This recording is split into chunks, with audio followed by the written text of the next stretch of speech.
Dear students, today we will do chi-square calculation.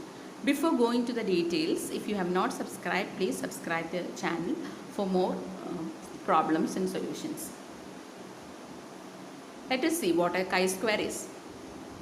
Chi-square is a non-parametric test. It is also known as chi-square test of association or chi-square test of independence. In this test, we try to find out whether there is an association between any two categorical variables. For example, a study revealed that among 30 males, 10 were obese, and among 20 females, 10 were obese. Using chi-square test to find whether gender and obesity are associated. So if you get a question like this, you have to make a contingency table having 4 columns and 4 rows. So depending upon the number of variables, you can make the number of columns and rows. This is a 2 into 2 contingency table. So this way it is made. For gender, male and female, and there is a total. For obese, there is a column, and for non-obese category, there is a column, and there is a category for total. And also row wise, if you see males, females, then a total column. So next is formulating a hypothesis. Null hypothesis. There is no significant association between gender and obesity.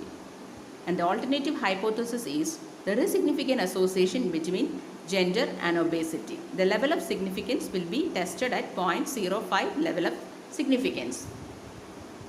Let us see the formula. The chi-square is equal to sigma OI minus EI the whole square divided by EI, where O is the observed value, E is the expected value, and I is the ith position in the contingency table. I repeat, the formula for chi-square is sigma observed value minus expected value the whole square divided by expected value. The degree of freedom for chi-square is calculated using the formula number of rows minus 1 into number of columns minus 1. In this example, the number of columns is 2 and number of rows is 2. So, the degree of freedom is 2 minus 1 into 2 minus 1, that is 1. Let us see how to calculate the expected value. See, the expected value is calculated using the formula row total into column total divided by n. We have the observed values here, and see how the expected value for each column is made. Let us see the first example. For the obese column males, how we have calculated the expected value. The column total 20, that is 20, and the row total 30 divided by 50. You got it as 12. Similarly, for the next non-obese column, you do the similar way. The row total is how much? The row total is 30 and the column total is also 30 divided by 50. The answer is 18.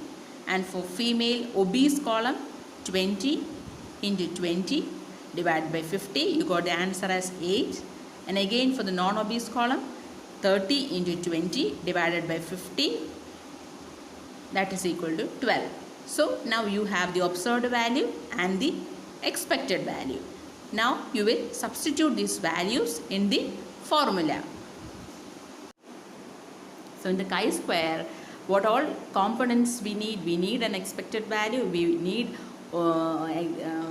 observed value, we need expected value, you need another value O minus E, and you need O minus E the whole square, and then O minus E the whole square divided by E. So you make a table having all these values, so it will be easy for you to calculate. So for the first observed value 10, the expected value we calculated was 12. O minus E will comes to around minus 2. O minus E the whole square is 4. Again you calculate O minus E the whole square by E, that is 0.33. And for the next column 10, again it is 0.5. For the another column 20, the E is 18, O minus E is 2, O minus E the whole square is 4, O minus E the whole square divided by E will be 0.22.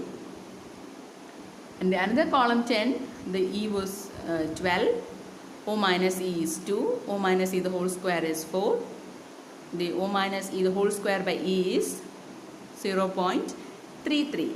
So the sigma of 1.38, how did you get 1.38? It is 0.33 plus 0.5 plus 0.22 plus 0.33 is equal to 1.38. That is the summation of all the O minus E the whole square by A. Now what you need is a chi-square distribution table. So in the you take the chi-square distribution table. If it is not available, sometimes it will be given in the question paper itself. The values will be given. For 0.05 level, here we kept as 0.05 level of significance.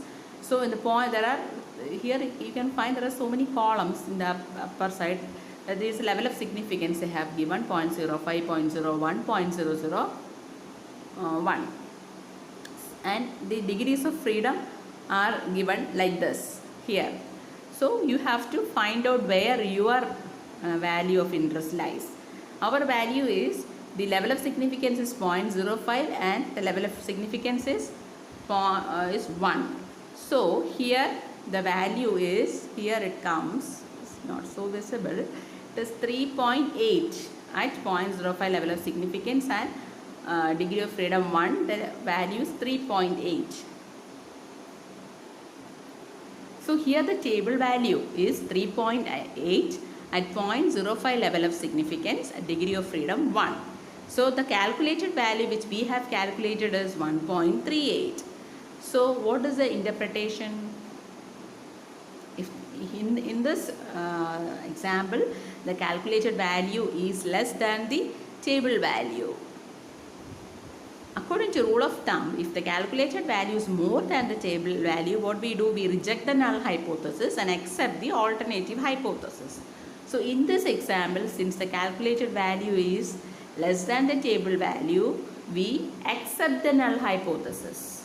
So what was null hypothesis which we initially posed at the beginning? There is no significant association between gender and obesity. So in this study, there is no significant association found between gender and obesity. That was the interpretation of the study. Hope that you understood this problem. This is the kind of questions you will get in the examination. So you have to make the contingency table and find out those values and put those values in the formula and find out the chi-square association. Practice with some other questions using this example.